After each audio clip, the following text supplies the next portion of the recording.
نحمدہ ونصلی علی رسولہ الکریم۔ ناظرین کرام، غیر مقلدین کی طرف سے میرے چینل یوٹیوب چینل یہ ہے حقیقت جس پر میری ویڈیوز آتی رہتی ہیں، اس پر میرے خیال میں ایک دو مرتبہ یا اس سے بھی زائد مرتبہ یہ کمنٹس میں یہ لکھ چکے ہیں غیر مقلدین کہ تمہارے مولانا اشرف علی تھانوی انگریز حکومت سے 600 روپے پتہ نہیں وہ تنخواہ لیا کرتے تھے، یعنی اس طرح کی انہوں نے بات لکھی ہے۔ اب یہ بات کتنی سچی ہے، اس میں صداقت کتنی ہے، یہ اس پر گفتگو کرتے ہیں، لیکن یہ انہوں نے لکھی کیوں ہے، اس کی وجہ یہ بنی کہ ہم نے جو یہ ویڈیوز اپلوڈ کی نا کہ غیر مقلدین انگریز کے دور سے پہلے کے نہیں ہیں، بعد کی پیداوار ہے، ان کے پہلے کوئی وجود نہیں ملتا، تو اب انہیں ظاہر تکلیف تو ہونی تھی نا، تکلیف اب بھائی حق بات جو ہو اسے ماننا چاہیے، یہ تو کسی کو یعنی نصیب ہوتا ہے، کسی کے مقدر میں ہوتا ہے، ویسے اکثر تو ایسے ہی کرتے ہیں جس طرح یہ جناب کر رہے ہیں۔ اب انہوں نے کیا کیا کہ الٹا الزام یہ لگایا، اب اس سے وہ کیا ثابت کرنا چاہتے ہیں، پہلے تو یہ ہم ذہن ہے۔ اچھا، اب یہ اس بات یعنی یہ جو بات انہوں نے لکھی، اس کے لکھنے سے کیا غیر مقلدین کا وجود انگریز سے پہلے ثابت ہو جاتا ہے؟ ہرگز نہیں، اس میں تو ایسی کوئی چیز ہی نہیں ہے کہ ہم مان لیں کہ بھئی آپ نے یہ جو 600 لکھا ہے، 600 روپے ماہانہ یا پتہ نہیں سالانہ لیا کرتے تھے، تو اس سے کوئی غیر مقلدین کا وجود ثابت ہوتا ہے انگریز کے دور سے پہلے؟ کچھ نہیں۔ اچھا چلو، اس سے یہ ثابت ہوتا ہے کہ احناف پہلے نہیں تھے، انگریز کے بعد کے ہیں؟ یہ بھی نہیں ثابت، کیونکہ احناف کی کتب موجود ہیں، احناف کی دینی خدمات پہلے کی موجود ہیں، بلکہ غیر مقلدین کا اعتراف بھی ہے،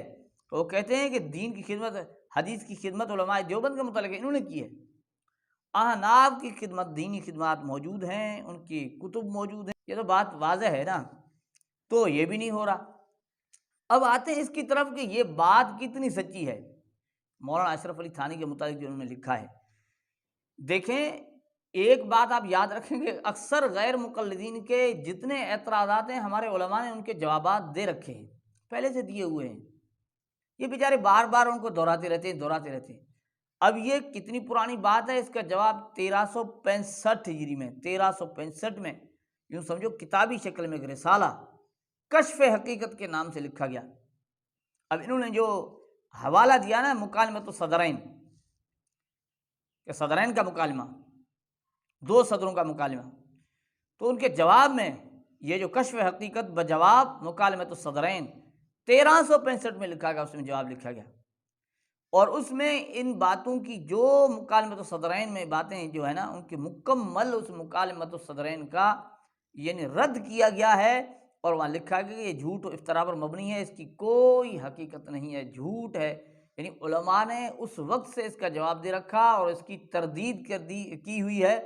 کہ یہ جھوٹی باتیں اور جھوٹ افطرا پر مبنی ہیں۔ تو ناظرین کرام، اب ان باتوں کو دہرانا جو جھوٹی ہیں، اب غیر مقلدین کے مقدر میں اور ہے ہی کیا، یہی تو ہے۔ تو ان چیزوں کے دہرانے سے یہ قطعاً ثابت نہیں ہو سکتا کہ غیر مقلدین انگریز کے دور سے پہلے ہیں، جب تک کہ آپ اپنے علامات اور نشانیاں دکھائیں، مانیں، کوئی ایسی کتاب لائیں جس میں آپ نے دین کی خدمت انگریز کے دور سے پہلے کی، آپ کا رسالہ تک نہیں ملتا بھائی۔ مساجد اور مدارس اور کتب تو دور کی بات ہے، رسالہ کوئی اخبار بھی، ہاں انگریز کے بعد یکے بعد دیگرے لائن لگ گئی، اخبارات، رسالے چھپنا شروع ہو گئے۔ انگریز کے دور سے پہلے غیر مقلدین کا وجود ملنا یوں سمجھو بالکل ہی ناممکن ہے، پیدا ہی بعد میں ہوئے۔ اللہ تعالی ہمیں سمجھنے کی توفیق عطا